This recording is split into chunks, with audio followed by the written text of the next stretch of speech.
Үдшийн мэнд эрхэм үзэгчтэй иргэдийн эрх зүйн боловсрол хуулийн шууд нэвтрүүлэг ээлж дугаараар танилцуулж байна. Тэгэхээр 2020 оны 1-р сарын 23-ны өдөр оюуны өмчийн тухай хууль батлагдаж, мөн оныхоо буюу 2020 оны 12-р сарын 1-ээс одоо дагаж мөрдөж эхэлсэн байгаа. Тэгэхээр оюуны өмчийн тухай хуультай холбоотой мэдээллийг бид та нарт хүргэхээс гадна бас оюуны өмчийн салбар хуулиудын талаар бас мэдээллийг хүргэх юм аа. Ингээд манай студид хүрэлцэж иж өнөөдрийн нэвтрүүлэгт оролцож байгаа зочноо танилцуулъя. Оюуны өмчийн итгэмжлэгдсэн холбооны тэргүүн Эрдэнэ Чимэг өнөөдрийн манай нэвтрүүлэгт зочноор оролцож байна. Орой минь хүргэе. За баярлалаа. Орой минь хүргэе. Тэгэхээр студид бас 7012-7005 гэдэг одоо шууд утас ажиллана. Тэгэхээр оюуны өмчийн хуультай холбоотой сонирхож байгаа асуултууд байвал манай нэвтрүүлэгт оролцож байгаа Эрдэнэ Чимэг бас энэ асуултанд хариулна гэдгийг хэлмээр байна. Тэгэхээр одоо хэдхэн хоногийн өмнө тухайлбал оюуны өмчийн одоо салбар хуулиуд гэх тийм ээ. Хуулиудын улсын их хурлаар хэлцэгдэж батлагдсан гэж байгаа юм. Энэ талаар ерөнхийдөө яг тодорхой мэдээлэл гэхэд өгөөч гэж хэлэхээр. За тэгээ. За таны хэлсэнчлэн оюуны өмчийн тухай хууль бол 2020 оны 12 сарын 31-ний өдрөөс эхэлж одоо 40 төгөлдөр болж мөрдөгдөж эхэлсэн байгаа. За энэ хууль өмнө нь бол манад байгаагүй цоошнэр ингээд батлагдсан хууль. Тэгээ энэ хуулийн хүрээнд бид бас нөгөө бусад салбарын хуулиудаа шинжилэн сайжруулах шаардлагатай байсан.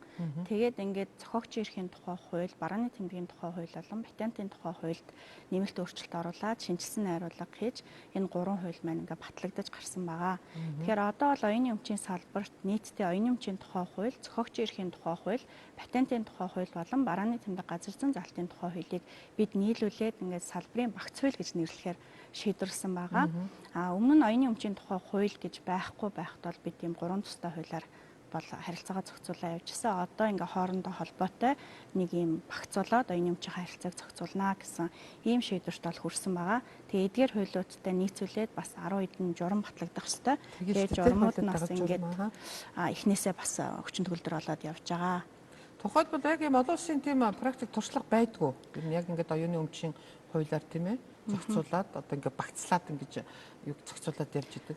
Ер нь бол одоо дэлхийн улс орнууд, дэлхийн оюуны өмчийн байгууллагын нийт 186 гишүүн орн байдаг. За энэ гишүүн орнуудын хуулиудыг ингээд аваад үзэхэд оюуны өмчийн тухай хууль гэсэн нэртэй ийм хуультай улс бол маш цөөхөн байгаа. Нэг 4-5 улсын ийм хуультай. Ихэнх улсууд нь бол яг зохиогчийн эрхийн тухай, патентын тухай, барааны тэмдгийн тухай, ургамлын төрөл зүйлийн тухай хууль, генетикийн нөөцийн тухай хууль гэдэг ингээд илүү юм салбарлсан хуулиудаар зохицуулаад явдаг. Манай улсын хувьд бол яагаад оюуны өмчийн тухай хууль гэж баталж гаргахаар шийдвэрлсэн бэ гэхээр эхлээд бол оюуны өмчийг эдийн засгийн эргэлтэнд оруулъя. Хүмүүс оюуны өмчийг ингээд баталж хамгаалуулчаад эдийн засгийн эргэлтэнд оруулж чадахгүй байгаад байна. Гэтэл оюуны өмч гэдэг чинь өөрөө хөрөнгө учраас эргэлтэнд орж иж одоо зохиогчтой ашиг авчирнаа. Тэгэхээр бид эдийн засгийн эргэлтэнд ороход нь ингээд дэмжлэг үзүүлэх ёстой гэдэг агуулгаар энэ хууль анх оюуны өмчийг эдийн засгийн эргэлтэнд оруулах тухай хууль гэдэг нэртэйгээр төсөл нь явж исэн. Тэгээд энэ хуулинд илүү голчлон одоо оюуны өмчийг яаж эдийн засгийн эргэлтэнд оруулах юм, ямар гэрээгээр ашиглуулах юм, оюуны өмчийн үнэлгээг хэн хийх ёстой юм бэ гэдэг энэ харилцаануудыг ингээд тусгаж явж байгаад сүүлдээ за ер нь оюуны өмчийн салбарынхаа малгай хууль болгоё. Тэгээд оюуны өмчийн тухай хууль гэж нэрлээд энэ хуулиараа илүү оюуны өмчийн газрын буюу одоо оюуны өмчийн асуудал хариуцсан байгууллага, төрийн захиргааны байгууллагынхаа эрх зүйн статусыг нь тодорхой болгоё. Тэгээд мөн одоо ямар салбарын хуулиуд байх ёстой, энэ хуулиудын хоорондын холбоо нь ямар байх ёстой, оюуны өмчийн үнэлгээг хэн хийх юм, ямар гэрээгээр оюуны өмчийг ашиглуулах юм гэдэг харилцаагаа энэ хуулиндаа одоо суурь зохицуулт болгож оруулъя гэд тэгээд оюуны өмчийн салбарын суурь хууль, оюуны өмчийн тухай хууль гэж батлагдаж гарсан. Тэгээ энэ оюуны өмчийн тухай хуультай нийцээд дараагийн энэ салбарын хуулиуд маань шинжилсэн найруулга хийгдсэн. Барааны тэмдгийн тухай хууль бол 2010 онд батлагдсан хууль байсан учраас нэмэлт өөрчлөлт орсон. Зохиогчийн эрхийн тухай хууль болон патентын тухай хууль бол 2006 оны хууль байсан учраас шинжилсэн найруулгаар явсан байгаа. Нилээд их өөрчлөлт орсон гэсэн. Тэгвэл сүүлийн үед ер нь ингээд ажиллаж байхад бол зохиогчийн эрх бол нэлээд зөрчигддөг тийм ээ. Ер нь л бол одоо ингээд зохиогчийн эрх зөрчигдөж байна гэж юу гэдэг. Мэдээ зохиогчийн эрх гэж яг юу хэлдэг юм бэ гэдгийг бол манай одоо үзэгчид бол мэдж байгаа. Бид нар бас нэвтрүүлгүүдээр хэд хэдэн удаа хэлж ярьж тайлбарлаж өгч ирсэн. Тэгэхээр энэ шинжилсэн зохиогчийн эрхийн тухай хуульд бол одоо шинээр ямар одоо холбоотой ямар нэгэн өөрчлөлт хийгдсэн үү энд? Зохиогчийн эрхийг одоо баталгаажуулахад. Тий, зохиогчийн эрхийн тухай хуульд бол нэлээд их өөрчлөлтүүд орсон байгаа. Бүр хамгийн одоо том өөрчлөлт хийгдсэн харилцаа юу байгаа гэхээр бид зохиогчийн эрхийн эдлэх эрхийг айгүй их ингэж задлж тайлбарлсан байгаа. Өмнө нь бол оюуны бүтээлийг нийтийн хүртэл болгох эрх гэж байсан бол одоо дэлгэж үзүүлэх эрх, тоглох эрх, нийтэд түгээх эрх, нэгэн зэрэг дамжуулах эрх, радио телевизээр дамжуулах эрх гэдэг юм уу ингээд зохиогчийн эдэлж байгаа мөнгө олж байгаа тэр эд хөрөнгийн эрхийг нэлээд юм задлж тайлбарлаад тэгээд тэр одоо эдийн засгийн эргэлтэнд оруулаад байгаа тэр гэрээнүүдийг нь илүү бас аливаа наривчлсан зохицуултуудыг энэ дээр оруулж ирсэн. Жишээлх юм бол зохиогчийн эрхийг бид нар лицензийн гэрээгээр ашиглуулъя. Лицензийн гэрээг нь заавал бичгээр хийя. Агуулга нь ийм байя гэдгийг хуулийн дээр нэлээд дэлгэрэнгүй зааж өгсөн байгаа. Үүнээс гадна бид бас эрх шилжүүлэх гэрээ буюу assignment гэрээ гэж хэлдэг. Тэр гэрээг бас энэ хуулийн дээр нэлээд ингэж дэлгэрэнгүй зохицуулж өгсөн. Мөн хөдөлмөрийн гэрээний дагуу хүн албан үүргийнхаа дагуу оюуны бүтээл тойрвол зохиогчийн эрх хин эдлэх юм бэ гэдэг харилцааг дэлгэрүүлж зохицуулсан. Мөн захиалгаар бүтээл тойрвол мөнгө төлөөд гэрээ байгуулад одоо оюуны бүтээл тойрвол эрх нь хиндэ байх юм, ямар төрлийн гэрээ байгуулах юм, гэрээ нь ямар хэлбэртэй байх юм, агуулга нь ямар байх юм бэ гэсэн ийм дэлгэрэнгүй зохицуултууд орсон. Тэгэхээр ингээд нөгөө харилцаа маань илүү дэлгэрэнгүй зохицуулагдаад эхлэхээр практик дээр гарч байгаа тэр үл ойлголцол буюу зөрчлөлүүд нэлээд багасах байх гэсэн тийм найдвар бол бидэнд байгаа. Тэрнээс гадна бас нэг юм дэлгэрэнгүй зохицуулт орсон байгаа. Тэр нь юу вэ гэхээр оюуны өмчийн байцаагчийн эрх үүргийг бас нэлээд тайлбарлаж өгсөн байгаа. Жишээлх юм бол энэ хуулинд орсон нэг онцлог зохицуулт нь юу вэ гэхээр хүний оюуны өмчийн эрх зөрчигдөд байвал байцаагч очоод яаралтай юм арга хэмжээ авах эрхийг нь энэ хуулийн дээр тусгаж өгсөн. Өмнө нь ерөөсөө тийм юм байгаагүй юм уу? Одоо бол яг зөрчлийн тухай хуулиар явдаг. Тэгээд гомдлоо гаргаад зөрчлийн хэрэгээ үүсгээд очоод арга хэмжээ авах гэсээр байтал бол бас нэлээд их хугацаа алддаг. Тэр хооронд аль хэзээний нэг оюуны өмчийг нь олон хүн ашиглаад ач холбогдлоо алдчихдаг, хохирчдаг. Тийм асуудал байсан учраас тэрийг бас жоохон дэлгэрэнгүй зохицуулсан. Бас нэг шинэлэг зохицуулт байгаа зохиогчийн эрхийн тухай хуулийн дээр тэр нь нөгөө мэдээллийн баазыг дэлгэрүүлж зохицуулж өгсөн байгаа. Одоо big data гэж хэлдэг, database гэж хэлдэг англиар. Энийг бид нар бас оюуны өмчийн эрхийг яах юм бэ, хин дээр эрх нь байх юм бэ гэдэг ийм зохицуултыг оруулж өгсөн байгаа. Өвдөгдөх асуудал ер нь хөндөгддөг үнд. Өвлөгдөх асуудал хөндөгдөн. Гэхдээ өв залгамжлалын харилцааг бол бид нар иргэний хуулийн дагуу өв залгамжлагнаа гэдгийг заасан. Тэгээд хугацааг нэлээд дэлгэрүүлж наривчилж зааж өгсөн байгаа. Зохиогчийн эрх бол зохиогчийн насан туршид буюу нас орсны дараа 50 жилийн хугацаанд хамгаалагдана. Тэгвэл өв залгамжлал хизэнээс эхлэхийн хугацаа нь хизээ дуусгах гэдгийг тодорхой заасан. Мөн хөдөлмөрийн гэрээгээр буюу захиалгаар бүтээл тойруулах гэрээгээр хуулийн этгээдэд зохиогчийн эрхийг шилжүүлээд өгчвөл нөгөө зохиогч хувь хүн байгаагаас өөр хугацаа үйлчлэх ёстой гэдгээр оюуны бүтээл тойруулсан цагаас хойш 50 жилийн хугацаанд үйлчлэнэ гэдэг хугацааг арай өөрөөр зааж өгсөн. Зохиогчийн эрх гэдэг чинь бол өөрөө ерөөсөө автоматар л үүсчихдээ юу гэж ойлгодог шүү дээ, тийм ээ? Тий, автомат хамгаалттай буюу тойрвсон цагаас эхэлж хэрэгцээ хамгаалтанд орно гэж тайлбарладаг байна. Энд чинь бол одоо тэгэл өстой нөгөө нэг уран бүтээл тойрвж байгаа, тийм ээ, одоо юу гэдгийг хөгжин бичиж байгаа. За одоо юу гэдгийг бүх л одоо юуг л зохиогчийн эрх. За ганцхан ч уран бүтээлч биш, энд чинь бас нөгөө ямар нэгэн шин санаа оноо гаргаж байгаа эдгээр чинь зохиогчийн эрхтэй багтаал явчихж байгаа юм. Зохиогчийн эрх бол яг ажилтны төрийн өмчийн эрх зүгээс ялгаатай нь шинжилгээ ухаан утга зохиол урлагийн бүтээлийг хамгаалдаг. Тэгээд заавал бүртгүүлэхийг шаарддаггүй, сайн дурын бүртгэлтэй. Тэгээд тойрвсон цагаас эхлээд эрх зүйн хамгаалтанд ордог. Тэгээд бид нар хугацаа тоолохдоо одоо 2006 оны зохиогчийн эрхийн тухай хуулийн дээр хугацаа тоолдог зарчим нь өөр бийсэн. Зохиогч нас орсны дараа жилийн 1 сарын 1-ээс хойш 50 жилийн хугацаанд хүчинтэй гэж хугацаагаа тоолдог байсан. Тэр зарчмыг саяны энэ 2021 оны хуулиар өөрчлөлөө.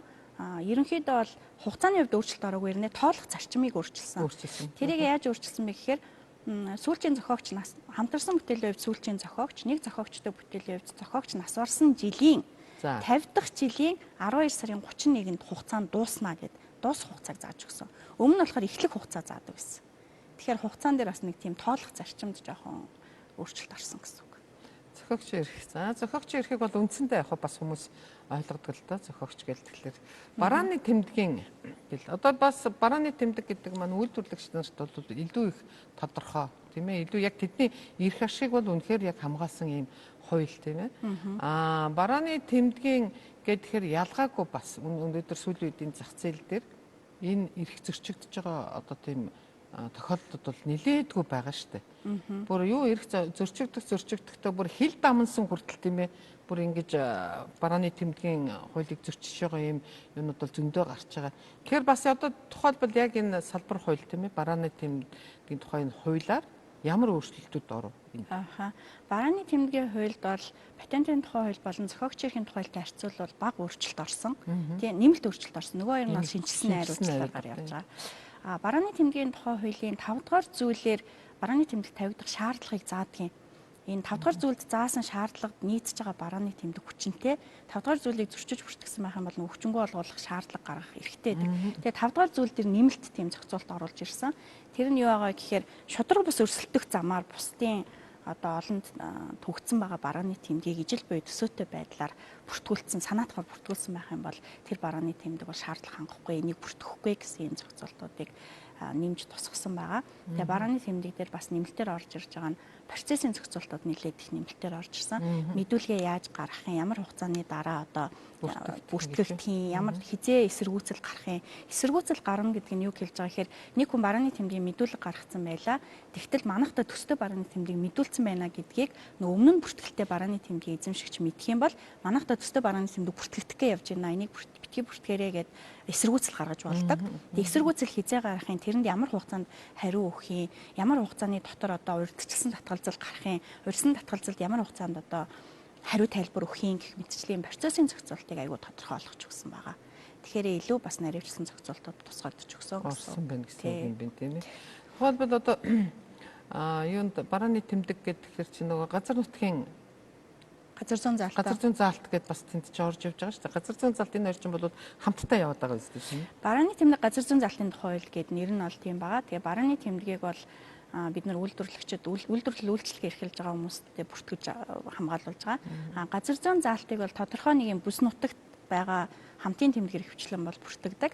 Тэгээд тухайн бараа бүтээгдэхүүний чанар нь тухайн газар зүйн байршилтайгаа буюу хүмүүсийнх нь дадал заншил эсвэл цаг агаартайгаа нь холбоотой байна гэж үзвэл газар зүйн заалтыг тухайн бараан дээр одоо чанарыг нь илэрхийлсэн тэмдэг болгож ингэж хамгаалж байгаа.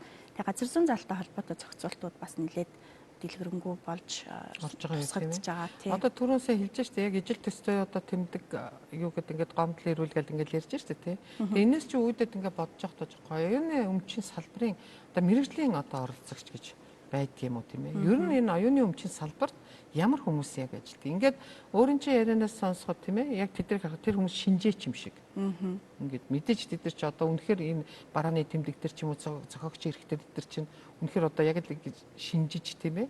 Тэр юуг нь тогтоож байгаа юм шиг. Тэгэхээр энэ салбарт ер нь яг ямар мэрэгчлээд бэлтгэгдэж ин дордгийн яг тийм мэрэгжлийн тийм оролцогч хүмүүс байна уу? Байгаа. Ер нь бол оюуны өмчийн салбар өөрөө юм маш нарийн мэрэгшсэн салбар байгаа байхгүй. Тэгэхээр оюуны өмчөөр зохиоцсон хүн мэдүүлгээ гаргахад нь тусалцаа үзүүлдэг оюуны өмчийн итгэмжлэгдсэн төлөөлөгч гэдэг хүмүүс байна.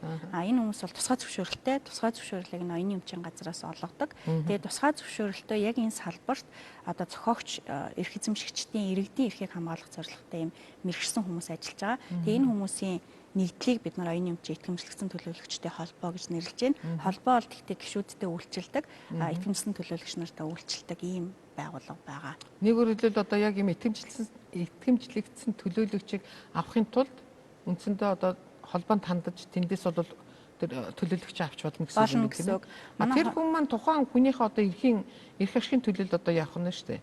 Тий. Одоо өмгөөлөгчтэй бол ерөнхийдөө төстэй гэж ойлголоо би. Нөгөө зохиогчийн эрхийг хамгаалж тухайн хүний оюуны бүтээлийг оюуны өмчийн газар руу мэдүүлгийг нь гаргахад нь тусалцаа үзүүлдэг, тайлбарладаг, зөвлөдөг, хуулийн хэллэг рүү оруулж одоо мэдүүлэг өгөхөд нь тусалцаа үзүүлээд патент гэрчлэгийг нь авч өгөхөд тусалцаа үзүүлдэг хүмүүсийг л бид нар итгэмжлэгдсэн төлөөлөгч гэж нэрлээд байгаа гэсэн үг. Тэгээ итгэмжлэгдсэн төлөөлөгчтэй холбоотой мэдээллийг бол оюуны өмчийн газрын вебсайтнаас авч болно.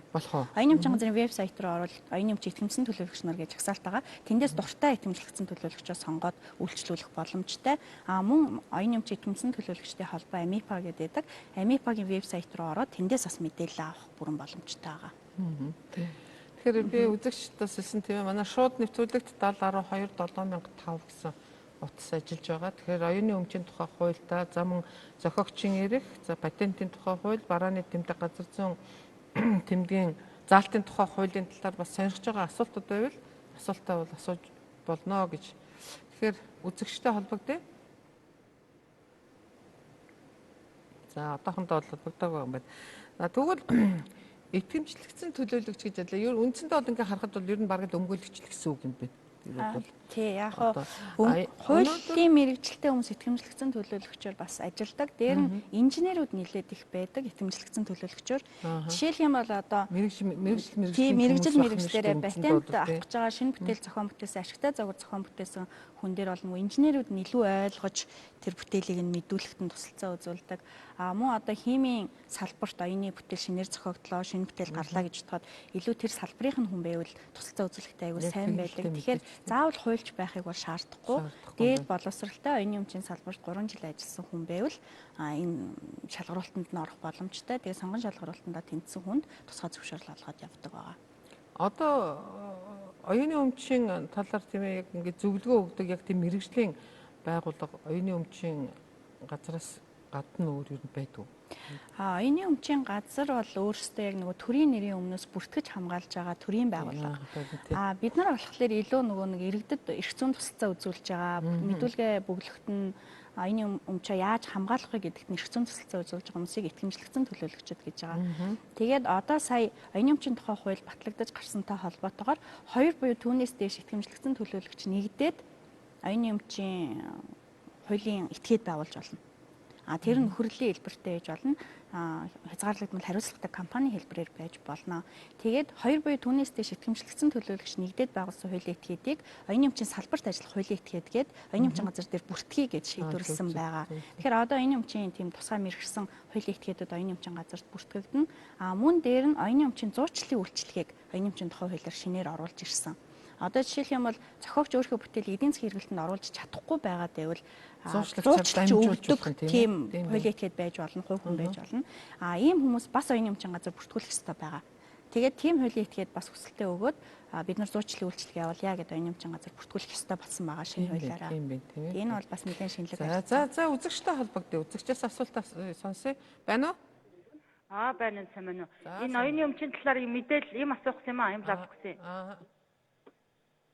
Сонсож байна. Байна. Асуултаа асуугаарай. Энэ оюуны өмчийн талаар одоо нөгөө оюуны өмчийг бүртгүүлэхийн тулд яаж бүртгүүлж хаана очих хэрэгтэй вэ? Тэгвэл яг юу бүртгүүлэх гэж байгаа юм та? Оюуныхоо өмчийг. Гэхдээ оюуны өмч гэдэг чинь дотроо байна шүү дээ, тэ? Зохиогчийн ирэх байна. Одоо юу авахгүй? Юу? Бараа бүтээгдэхүүн бүртгүүлэх гэж байгаа мó? Тий, одоо мужаан цех ажилладаг өөрийнхөө юуг бүртгүүлэх гээд авахгүй юу? Мужаан цех ажилладаг яг юу юм та одоо бараа бүтээгдэхүүнээ бүртгүүлэх гээд байгаа мó? Эсвэл мужааны цехээ бүртгүүлэх гээд байгаа мó? Тий. Энэ юу хамгийн гол нь шүү дээ тийм ээ. Яг оюуны өмч гэдгээ хүмүүс бас тэ сайн ойлгохгүй юм л да. Энэ саяны хүн бол мужааны цех ажилладаг байхгүй юу гэхээр чинь тодруулж асуухаас өөр аргагүй болчихж байгаа байхгүй тийм ээ. Мужааны цех нь магадгүй ямар нэгэн одоо бүтээгдэхүүн үйлдвэрлэдэг гэж магадгүй тийм ээ. Тэр одоо үйлдвэрлэж байгаа бүтээгдэхүүнээ бүртгүүлэх гээд байгаа мó? Мужааны цехийг бол мэдээж бүртгэхгүй шүү дээ. Тэр бол ойлгомжтой. За мужааны цехийн хувьд бол тайлбарлах юм бол магадгүй тэр мужааны цех одоо диван ор ширээ сандал хийдэг байж магадгүй. Тэгвэл тэр тавилганых нь одоо бүтээгдэхүүн загвараар хамгаалж болно. Тавилганыхаа мөн тэр тавилгаа магадгүй мужааны цех нь өөрийн гэсэн нэртэй байх, тавилгууд нь тодорхой нэрээр гардаг ба. Тэгвэл тэр нэрээ барааны тэмдгээр бүртгүүлэх боломжтой. Магадгүй тэр ороо сэлбэрлэж хийдэг ийм гар аргаар ингээд сэлбэр хийдэг байж магадгүй. Тэгвэл зохиогч ирэхээр хамгаалагдана гэсэн үг байна. Тэгэхээр оюуны өмчийн аль ч төрөл нь бас танаа дээр хамгаалагдах боломжтой байгаа учраас оюуны өмчийн итгэмжлэгцэн төлөөлөгч гэдэг энэ салбарт үйл ажиллагаа явуулж тусалцаа үзүүлдэг, зөвлөгөө өгдөг юм мэргэшсэн тусгай зөвшөөрөлттэй хүмүүс байгаа. Ийм хүмүүс руу оюуны өмчийн газрын вебсайт руу ороод мэдээллийг аваад хүссэн хүн рүүгээ залгаад мэдээлэл зөвлөгөө авах бүрэн боломжтой шүү. За дараагийн үзэгчтэй холбогдъё. Байна уу? Байна. Сонсож байна. Асуултаа асуугаарай та. Энэ зохиогчийн эрхийн тухай ярьж штэ. 93 оноос өмнөх бүтээлийг зохиогчийн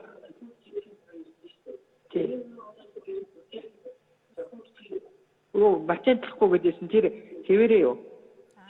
За 93 оноос хойш тэгж байна. Энэ дээр бол нэлээд нөгөө практик дээр нэлээд бас их байдгийн хүмүүс зөрчил гаргадаг, айгүйх маргадаг, асуудаг. 92 онд үндсэн хууль батлагдаад үндсэн хуулийн 16 дугаар зүйл дээр иргэн бүр оюуны бүтээл туурах түүнийхээ үр шимийг хүртэх хэрэгтэй гэж заасан. Тэгээ 92 оны үндсэн хуульд нийцүүлээд 94 он зохиогч эрхийн тухай хууль батлагдаж гараад зохиогчийн идэлх амны эрх бол эд хөрөнгийн эрхийг заасан. Эндээс эхлээд нөгөө оюуны бүтээл туурсан хүн зохиогчийн хувьд бол тухайн туурсан оюуны бүтээл нь тэр хүний хувийн өмч болоод тэр хувийн өмчөө тэр хүн яаж захиран зарцуулах эрхтэй болох нь ингээ хуулиараа наривчлан зохицуулагдаад явсан байгаа. 92 оны үндсэн хууль батлагдахаас өмнө бол 1965 оны иргэний хуулиар зохицуулаад явж исэн. Тэгээ энэ иргэний хууль дээр бол социалист өмч гэж байсан байгаа юм. Тэгээ 92 оны үндсэн хуулиас өмнө оюуны бүтээл туурсан хүмүүсийн хувьд бол хэрвээ төрөөс цалин аваад төрөөс зохиогчийн шагнал гэж тухайн үед өгдөг. Бүр зохиогчийн шагналын ийм юутай листтэй байсан. Тэгээд төрөөс зохиогчийн шагнал авсан эсвэл хөдөлмөрийн гэрээгээр төрд ажиллаж байх үед оюуны бүтээл туурсан байх юм бол тухайн оюуны бүтээл нь төрийн буюу ард түмний өмч байна гэд заасны дагуу 92 оноос өмнө оюуны бүтээл туурсан хүмүүсийн зохиогчийн эрх нь бол төрд шилжчихсэн. Өөрөөр хэлэх юм бол public domain буюу нийтэд нээлттэй бүтээл болчихсон байгаа гэсэн үг. Гэхдээ энийг бол нямдаваа зохиосон юм аа, дорж зохиосон юм аа гэдэг амны эрх нь бол хизээч хувирахгүй. Тэр нь бол яг тэр амны эрх бол насан туршдаа хэрэглэгдэнэ. Гэхдээ эд хөрөнгийн эрх нь бол төрж шилжчихсэн байна гэсэн ийм зохицуулт байгаа. Тэгэхээр энийг бол нэлээдсээ ойлгохгүй бол хүмүүс 92 оноос өмнө зохиогдсон бүтээл дээр бас маргаад явах тохиолдол байдаг тийм. За дараагийн үзэгчтэй холбогдъё. Байна уу? Байна уу? За сайн байна уу? Сайн байна уу? За би нэг юм асуух гэсэн юм аа. За. Одоо ингээд нэг уран бүтээлч хүн одоо нэрийн хэлээд яах вэ? Одоо үндэсний томоохон компанид одоо нэг логогоо ашиглуулад яваад байгаа юм. Логогоо юу? Тий. За. Тийм. Тэр нь болохоор тэр том компани болохоор одоо нөгөө барааны тэмдэгтээр бүртгээд авсан. Зохиогчийн эрхээр бол аваагүй байгаа юм. Тэгэхээр бид нэр одоо хаана хамгийн түрүүнд хандаж одоо энэ юугаар сэргийлэгж одоо оюуныхоо өмчийг юг авах вэ гэж асуух гэдэг юм л да. Зохиогчийн эрхээ аваагүй байгаа юм. Энэ хүн түрүүний нөгөө зохиогчийн эрхийн талаар сонсоог байх шүү тийм ээ. Зохиогчийн эрх бол яг хөө ингэсэн юм шиг байна. Таны хувьд нөгөө уран бүтээлч хүн одоо дүрс зураг зурцсан ч юм уу байхад энэ лого болгож ашиглаж байгаа юм байна. Тэр том компани таны зөвшөөрлөхгүйгээр лого олгоод барааны тэмдгэрээр бүртгүүлсэн гэсэн үг үү? Энэ одоо бол уцаад тавьчихсан л да. Одоо уцаа бол тавьчихсан уу тий. Тэгэж бол ойлголоо. Тэгэхээр хэрвээ тэгж байгаа бол нөгөө тэр хууль бусаар барааны тэмдгийн зохиогчийн зөвшөөрлгүйгээр ашиглаад байгаа тэр байгууллагыг зөрчлийн эрг үүсгүүлээд оюуны өмчийн газар гомдол гаргаад зөрчлийн эрг үүсгүүлээд яг үнэхээр одоо зохиогч нь хин юм бэ? Тэр хуулийн этгээд одоо зохиогчийн зөвшөөрлгүйгээр бусдын зурсан зургийг барааны тэмдгийн бүрэлдэхүүнд оруулж ашигласан уу үгүй юу гэдгийг тогтоолгох бол бүрэн боломжтойгаа. Практик дээр бас ийм кейсүүд гардаг юм аа. Нөгөө зурсан зургийн юм уу эсвэл гэрэл зургийг ч юм уу байгууллагууд зөвшөөрлгүйгээр барааны тэмдгийнхаа бүрэлдэхүүнд оруулаад батлуулсан байх тохиолдол байдаг. Тэгэхээр одоо нөгөө барааны тэмдгийн тухай хуулийн 5 дугаар зүйл дээр бол бусдын зохиогчийн эрх болон шинэ бүтээл бүтээгдэхүүний загвартай зөрчилдөөгүй барааны тэмдгийг бүртгэж авна гэж заасан байдаг учраас энэ нөгөө 5 дугаар зүйлийг зөрчиж байгаа тохиолдолд тэр барааны тэмдгийг хүчингү олгуулахаар гомдол гаргах бол боломжтой. Гэхдээ хууль хугацаа нь бол 1 жил байдаг шүү. Барааны тэмдэг нь бүртгэгдснээс хойш жилийн дотор оюуны өмчийн газарт гомдол гаргах боломжтой байгаа. Зөв.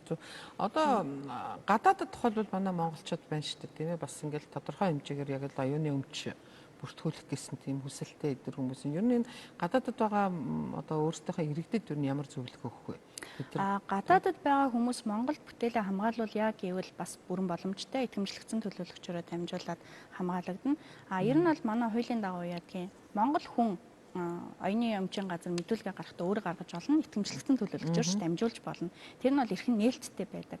Гадаадын иргэн харьяалалгүй хүн гадаадын хуулийн этгээдийн хувьд Монгол улсад одоо мэдүүлэг гаргаж оюуны бүтээл бүртгүүлэх гэж байгаа бол заавал итгэмжлэгдсэн төлөөлөгчөөр дамжуулж ээж бүртгэгддэг. Энэний цааш шалтгаан юу гэдэг вэ гэхээр нөгөө гадаадд байгаа хүнд хариу тайлбар өгөх, гадаадд байгаа хүн нөгөө ирж оюуны өмчийн газартай харилцаад аягүй хүндрэлтэй байдаг учраас итгэмжлэгдсэн төлөөлөгчөөр дамжаарай гэдэг ийм хуулийн зохицуулт бол байгаа. Монголчууд бас гадаадд оюуны бүтээлээ хамгаалуулах аюул сонирхолтой байгаа. Сүүлийн үед байгаа. Яг хоёр хувилбартаар хамгаалагдаж байна. Эхнийх нь болохоор яг хамгаалуулахыг хүсэж байгаа тэр улсдаа итгэмжлэгдсэн төлөөлөгч хөлсөлж аваад тэр улсынхаа хил дээр өргөдлөө гаргаад явдаг хувилбар байна. Жишээлбэл сүүлийн үед Хятадд хамгаалуулмаар байна, Казахт хамгаалуулмаар байна, Киргизд хамгаалуулмаар байна гэсэн хүсэлтэй хүмүүс үйлдвэрүүд аюул их байгаад байгаа. Тэгвэл Хятад хил дээр Хятадд итгэмжлэгдсэн төлөөлөгч хөлсөлж авах, Казахт казах хил дээр итгэмжлэгдсэн төлөөлөгч хөлсөлж авах гэж нэг хувилбар байна. Хоёр дахь хувилбар нь болохоор дэлхийн оюун эмчийн байгууллага руу шууд одоо олон улсын системээр англи хэл дээр нэг л удаа өргөдөл бөглөөд хамгаалуулахыг хүсэж байгаа бүх улсуудаа ингээд сонгочдог хувилбар байна. За би одоо Европын холбоонд хамгаалуулмаар байна, Хятадд хамгаалуулмаар байна, Оросд хамгаалуулмаар байна ч гэдэг юм ингээд усаа сонгочдог. Тэгэх юм бол нэг өргөдлөөр нэг удаагийн хураамжаар олон улсад зэрэг хамгаалагдах боломж нь бүрддэг. Цөөхөн улсад хамгаалуулах гэж байгаа бол дэлхийн оюун эмчийн байгууллага нөгөө суур хураамж авдаг учраас үнэтэй болчдөг. Тэгэхээр ганцхан Хятадд би зах зээл рүү бүтээгдэхүүнээ гаргах гэдэг бол Хятадд итгэмсэн төлөвлөж хүслээ явуучих нь илүү хямдхан.